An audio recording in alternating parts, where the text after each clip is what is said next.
सभी प्रकार के अपडेट पाने के लिए अभी हमारे चैनल को सब्सक्राइब करें, बेल आइकन को प्रेस करें, जिससे सारी जानकारी आपको समय समय पर मिलती रहे।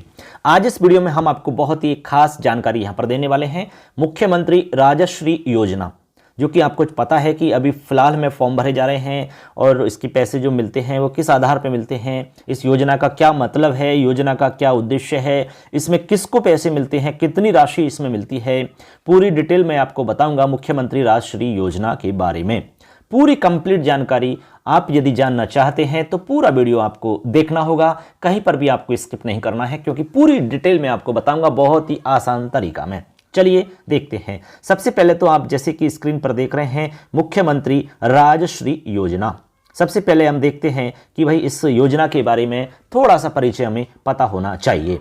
मुख्यमंत्री महोदय के द्वारा वर्ष 16-17 की बजट घोषणा के अनुसार राज्य में बालिकाओं के प्रति समाज में अच्छी या सकारात्मक सोच विकसित करने और इनके स्वास्थ्य एवं शैक्षणिक स्तर में सुधार करने के लिए मुख्यमंत्री राजश्री योजना लागू की जा रही है। इस योजना के तहत में 1 जून 2016 या उसके बाद जन्म लेने वाली बालिकाएं इसमें लाभ के लिए पात्र होती हैं। यानी कि आपको ये पता लग गया कि इसमें किसको लाभ मिलता है। यानी कि इसका जो मुख्य उद्देश्य है वो है बालिकाओं के प्रति समाज में अच्छी सोच हो सके, सकारात्मक सोच विकसित हो सके एवं उनका स्वास्थ्य अच्छा रहे और शैक्षणिक स्तर में सुधार हो सके। इसीलिए मुख्यमंत्री राजश्री योजना लागू की गई है।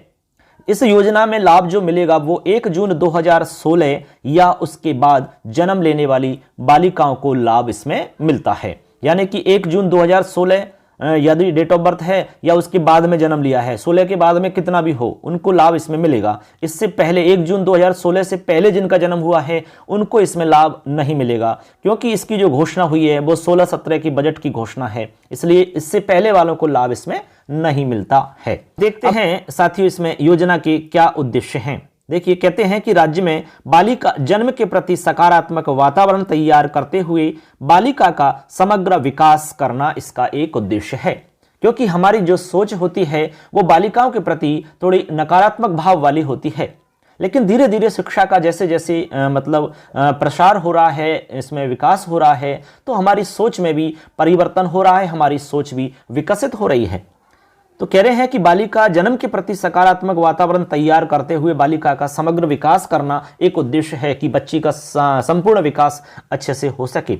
बालिकाओं के लालन पालन, शिक्षण, स्वास्थ्य के मामले में होने वाले लिंग भेद को रोकना और बालिकाओं का बेहतर शिक्षण व स्वास्थ्य सुनिश्चित करना इसका एक उद्देश्य है।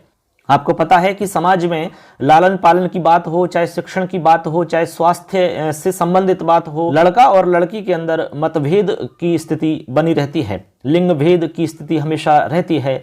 तो यहाँ चाहते हैं कि भाई लिंग भेद नहीं हो, इसीलिए ये योजना यहाँ पर चलाई जा रही है। आगे कह रहे हैं कि संस्थागत प्रसव को बढ़ावा देकर के मातृ मृत्यु दर में कमी लाना, यानी कि संस्थागत प्रसव को बढ़ावा देना और मातृ मृत्यु दर जो है वो कम हो सके, ये भी एक उद्देश्य है। आगे कह रहे हैं कि बालिका शिशु मृत्यु दर में कमी लाना एवं घटते बाल लिंगानुपात को सुधारना। आपको पता है कि जो लिंगानुपात है वो धीरे धीरे काफी कम होता जा रहा है, क्योंकि हर कोई लड़का चाहता है, तो फिर लड़कियां कहां से होंगी। आपको पता है कि यदि बैलेंस नहीं रहेगा तो फिर आपको कितनी समस्याओं का सामना आगे करना पड़ सकता है। आगे कह रहे हैं कि बालिका का विद्यालयों में नामांकन एवं ठहराव सुनिश्चित करना भी इसका एक उद्देश्य है। बालिका को समाज में समानता का अधिकार दिलाना, यह भी एक इसका उद्देश्य है। ठीक है, अब ये तो हमारे उद्देश्य हो गए कि भाई मुख्यमंत्री राजश्री योजना के क्या उद्देश्य हैं। ठीक है, इसके बाद में हम आगे देखते हैं कि इस योजना के अंतर्गत देय लाभ क्या है, कैसे इसमें लाभ मिलता है, कितना लाभ मिलता है, इसके बारे में पूरी जानकारी हम आपको बता रहे हैं। अच्छे से आपको देखना है, कंप्लीट आपको जानकारी इसमें दी जाएगी, इसके अलावा कुछ भी आपको इसमें शेष नहीं बचेगा। ठीक है, देखिए इसमें लाभ जो है वो किस प्रकार से देय होता है। योजना के अंतर्गत प्रत्येक लाभार्थी बालिका के माता पिता या फिर अभिभावक को कुल राशि इसमें जो है वो 50,000 अधिकतम का भुगतान निम्नानुसार किया जाएगा। यानी कि इसमें जो अधिकतम राशि है वो 50,000 रुपए की राशि इसमें मिलती है। अब कैसे मिलती है उसको हम यहाँ पर आपको समझा रहे हैं, किस हिसाब से मिलेगी इसमें 50,000 रुपए की राशि, वो आपको समझनी है। देखिए सबसे पहली चीज आपको देखना है, राज्य के राजकीय तथा चिकित्सा एवं स्वास्थ्य विभाग द्वारा संस्थागत प्रसव हेतु अधिकृत निजी चिकित्सा संस्थानों में प्रसव से जन्म लेने वाली बालिका की माता को अस्पताल से छुट्टी मिलने पर 2500 रुपये की राशि इसमें दे होगी। देखिए अब यहां पर 2500 रुपये की राशि होगी जब बालिका का जन्म होता है, यानी कि जैसे ही प्रसव हो गया तो प्रसव होने के बाद में माता को अस्पताल से जब छुट्टी मिलेगी तब उसको 2500 रुपये की राशि दे होगी। तो यहां हो गई 2500 रुपये की राशि, तो यहां पर हो जाती है।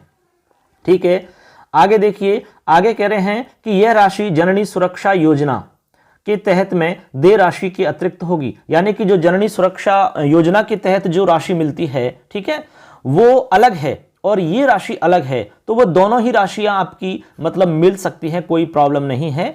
तो यहां पर ये राशि अलग है और वो वाली राशि अलग है। ठीक है, आगे कह रहे हैं, यहां देखिए, बालिका की उम्र 1 वर्ष पूर्ण होने पर बालिका के नाम से 2500 रुपये की राशि दे होगी। अब जैसे ही बालिका की उम्र 1 वर्ष हो जाती है तो उस समय फिर उसको 2500 रुपये मिलेंगे। ठीक है, अब 2500 2 बार मिल चुके हैं, एक तो जन्म के समय और एक वर्ष होने पर।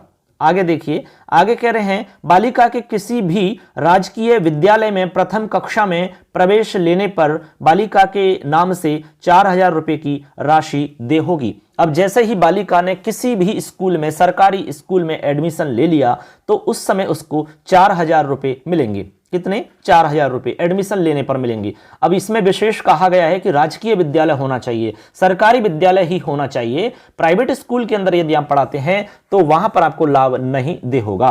तो आपको राजकीय विद्यालय में एडमिशन होना चाहिए, तभी जाके वहां पर 4000 रुपये की राशि दे होती है। आगे देखिए, आगे कह रहे हैं कि बालिका के किसी भी राजकीय विद्यालय में कक्षा 6 में प्रवेश लेने पर बालिका के नाम से 5000 रुपये की राशि दे होगी। अब जैसे ही बालिका 5वीं कक्षा पास करके 6वीं कक्षा में प्रवेश ले लेगी तो उस समय उसको 5000 रुपये की राशि दी जाएगी। अब बहुत सारे लोग क्या करते हैं कि पैसा चाहिए उनको, तो लड़की पढ़े ना पढ़े, लेकिन गवर्नमेंट ने ऐसा सिस्टम किया है कि आपको लड़की पढ़ानी ही पड़ेगी, तभी जाके आपको लाभ मिलेगा। अब आप पहली क्लास में पढ़ाओगे तो आपको पैसे मिलेंगे, ठीक है, उसके बाद में आप जैसे ही 6वीं क्लास में उसका एडमिशन करा दोगे तो आपको 5000 रुपये मिलेंगे। अब उसके बाद में आगे भी ऐसे ही प्रोसेस है।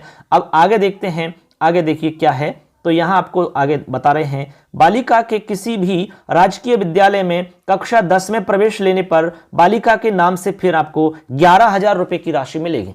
अब जैसे ही बालिका 10वीं क्लास में एडमिशन ले लेगी तो उस समय उसको 11000 रुपये की राशि मिलेगी। अब देखो गवर्नमेंट ने पूरी सुविधा कर दी है भाई, 11000 में अच्छे से पढ़ाई कर सकते हैं, आराम से उनका लालन पोषण हो सकता है, किसी भी रूप में उनको मतलब अच्छे से हम व्यवस्थित तरीका से सारी चीज़ों का ध्यान रख सकते हैं, कोई भी दिक्कत नहीं आती है। उसके बाद में कह रहे हैं कि बालिका के किसी भी राजकीय विद्यालय से 12वीं कक्षा उत्तीर्ण करने पर 25000 रुपये की राशि दे होगी। अब जैसे वो 12वीं क्लास पास कर लेती है तो उसको 25000 रुपये की राशि दे होती है। आपने देखा कि किस प्रकार यहाँ पर 50000 रुपये की जो राशि है वो मिलती है। तो हमने आपको पूरी डिटेल इसमें बताई है कि जन्म होने से लेकर के और 12वीं पास करने तक जो राशि है इसमें 50000 रुपये का डिवाइडेशन वो अच्छे से आपको समझ में आ गया होगा। ठीक है, राजकीय विद्यालय ही होना चाहिए, तभी जाके इसका लाभ मिलता है। यानी कि जैसे ही बच्ची का जन्म होता है तो 2500 रुपये मिल जाते हैं, 1 वर्ष की होने पर आपको 2500 रुपये मिल जाएंगे।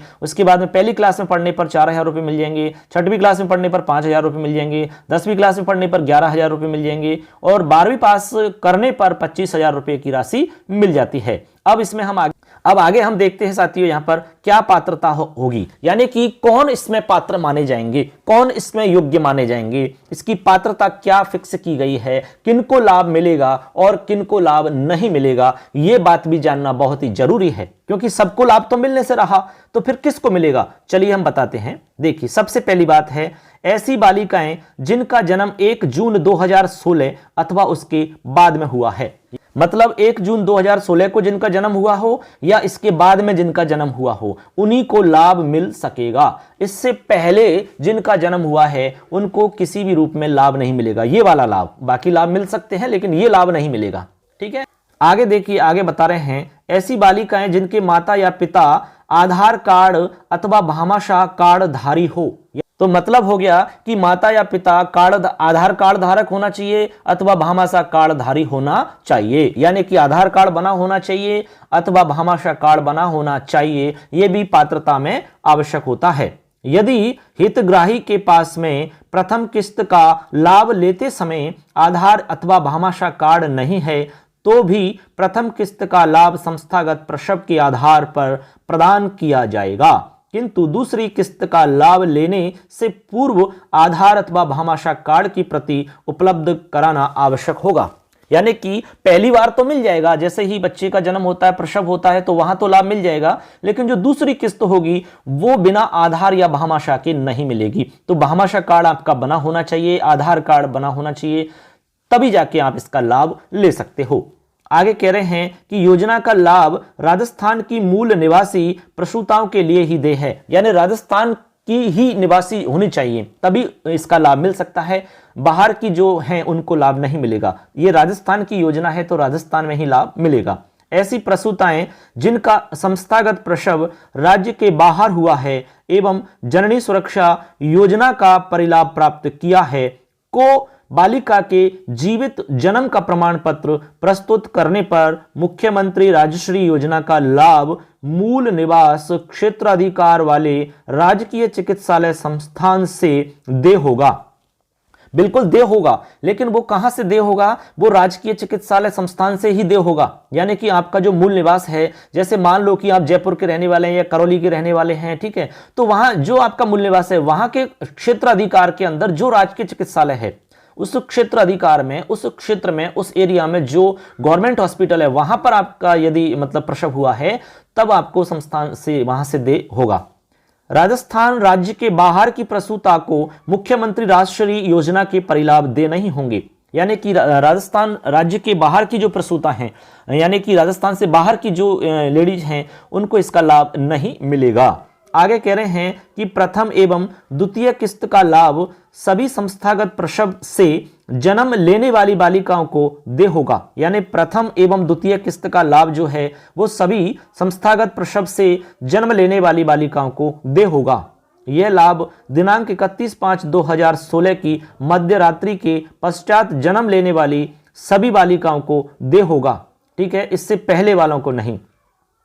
तीसरी एवं पश्चातवर्ती किस्तों का लाभ एक परिवार में अधिकतम 2 जीवित संतान तक ही सीमित होगा, यानी कि 2 के लिए ही मिल सकता है, ठीक है। प्रथम 2 किस्तों के अतिरिक्त अन्य किस्तों का लाभ उन्हीं बालिकाओं को देय होगा जिनके परिवार में जीवित संतानों की संख्या 2 से अधिक नहीं है, यानी कि 2 से ज्यादा संतान नहीं होनी चाहिए, तभी लाभ मिल सकेगा। इस हेतु निर्धारित प्रक्रिया के अनुसार माता पिता को स्वघोषणा प्रस्तुत या अपलोड करना अनिवार्य होगा, यानी कि इसकी आपको घोषणा देनी होगी कि मेरे 2 से ज्यादा संतान नहीं हैं, तो आपको इस तरीका का एक घोषणा प्रपत्र आपको अपलोड करना होगा। आगे कह रहे हैं यदि माता पिता की ऐसी बालिका की मृत्यु हो जाती है जिसे 1 या 2 किस्तों का लाभ दिया जा चुका हो तो ऐसे माता पिता की कुल जीवित संतानों में से मृत बालिका की संख्या कम हो जाएगी तथा ऐसे माता पिता के यदि एक बालिका और जन्म लेती है तो वह लाभ की पात्र होगी। मान लो ऐसी स्थिति बन जाती है कि पहले 2 बच्चे हैं, उन 2 में से मान लो किसी की मृत्यु हो जाती है, ठीक है, तो बाद में जन्म लेने वाली बच्ची को भी लाभ मिल सकेगा क्योंकि वो भी 2 के अंदर ही मानी जाएगी। तीसरी एवं पश्चातवर्ती किस्तों का लाभ अधिकतम 2 जीवित संतान तक ही सीमित होगा। ये तो बिल्कुल है ही कि भाई 2 बच्ची जो होंगी उन्हीं को लाभ इसका मिलता है, 2 से अधिक होने पर तो लाभ मिलेगा ही नहीं। आगे कह रहे हैं प्रथम किस्त हेतु राज्य के राजकीय एवं चिकित्सा एवं स्वास्थ्य विभाग द्वारा संस्थागत प्रसव हेतु अधिकृत निजी चिकित्सा संस्थानों में प्रसव से जन्म लेना आवश्यक होगा, तभी इसका लाभ मिल सकेगा। आगे देखिए, आगे कह रहे हैं इसमें देखिए यहां से द्वितीय किस्त का लाभ चिकित्सा एवं स्वास्थ्य विभाग द्वारा जारी मातृ शिशु स्वास्थ्य कार्ड, यानी कि जिसको हम ममता कार्ड कहते हैं, इस ममता कार्ड के अनुसार सभी टीके लगवाने के आधार पर होगा, यानी कि आपको ममता कार्ड के आधार पर उसमें जो समय दिया हुआ है उसके आधार पर सभी प्रकार के टीके आपने लगवा लिए हैं तभी आपको लाभ मिल सकेगा। आगे कह रहे हैं प्रथम किस्त से लाभान्वित को समेकित बाल विकास सेवाओं के माध्यम से आंगनबाड़ी केंद्र से जोड़ने का प्रयास किया जाएगा। आगे है मुख्यमंत्री राष्ट्रीय योजना का द्वितीय यानी कि बालिका की उम्र 1 वर्ष पूर्ण होने पर एवं आवश्यक टीकाकरण के बाद में तृतीय एवं बालिका के राजकीय विद्यालय में प्रथम कक्षा में प्रवेश लेने पर परिलाभ तभी दे होगा जबकि उसने प्रथम परिलाभ प्राप्त किया हो, यानी पहला परिलाभ उसने ले लिया है तभी जाके आगे के परिलाभ उसको मिल पाएंगे। ऐसी बालिकाएं लाभ की पात्र होंगी जो राज्य सरकार द्वारा संचालित शिक्षण संस्थानों में प्रत्येक चरण में यानी कि कक्षा पहली में एडमिशन हो, फिर 6वीं में, फिर 10वीं में, फिर 12वीं में शिक्षारत हैं, अध्ययनरत हो रही हैं, तभी जाकर के उनको ये लाभ मिल सकेगा। आगे लास्ट है योजना की अगली किस्त पूर्व में सभी किस्त या किस्तें प्राप्त करने की स्थिति में ही दे होगी, यानी कि जैसे आपने पहले की किस्त प्राप्त कर ली है अभी आपको आगे की किस्त मिल सकेंगी। तो इस प्रकार से यहाँ पर हमने बताया कि ये लाभ किसको मिलता है, किस प्रकार से मिलता है, इसमें पूरी जानकारी हमने आपको यहाँ पर दी है। अब एक बार यहाँ पर आपको हम एक बार संक्षिप्त में बता देते हैं कि यहाँ पर जो लाभ मिलता है वो कितना मिलता है। देखिए, जन्म के समय यहाँ पर 2500 रुपये मिलेंगे, उसके बाद में 1 वर्ष के टीकाकरण होने पर 2500 रुपये फिर मिलेंगे, उसके बाद में पहली कक्षा में प्रवेश लेने पर 4000 रुपये मिलेंगे, उसके बाद में 6वीं क्लास में प्रवेश लेने पर आपको 5000 रुपये मिलते हैं और 10वीं क्लास में प्रवेश लेने पर 11000 रुपये मिलते हैं। इसके बाद में 12वीं क्लास पास करने पर 25,000 रुपये मिलते हैं। टोटल आपकी 50,000 रुपये की राशि हो जाती है। ठीक, तो इस प्रकार से आप यहाँ पर लाभ प्राप्त कर सकते हैं। तो ये हमने एक संक्षिप्त में बताया कि किस प्रकार से आप मुख्यमंत्री राजश्री योजना का लाभ प्राप्त कर सकते हैं, किसको इसका लाभ मिलता है, कौन इसमें पात्र है, कौन इसमें पात्र नहीं है, ये पूरी डिटेल हमने आपको बताई है। ऐसे ही अपडेट पाने के लिए हमारे चैनल से अभी आप जुड़ सकते हैं। चैनल को अभी सब्सक्राइब करें, बेल आइकन को प्रेस करें, महत्वपूर्ण अपडेट आपको समय समय पर मिलती रहें। तो मिलेंगे नेक्स्ट वीडियो में, तब तक के लिए जय हिंद, जय भारतम, वंदे मातरम, धन्यवाद।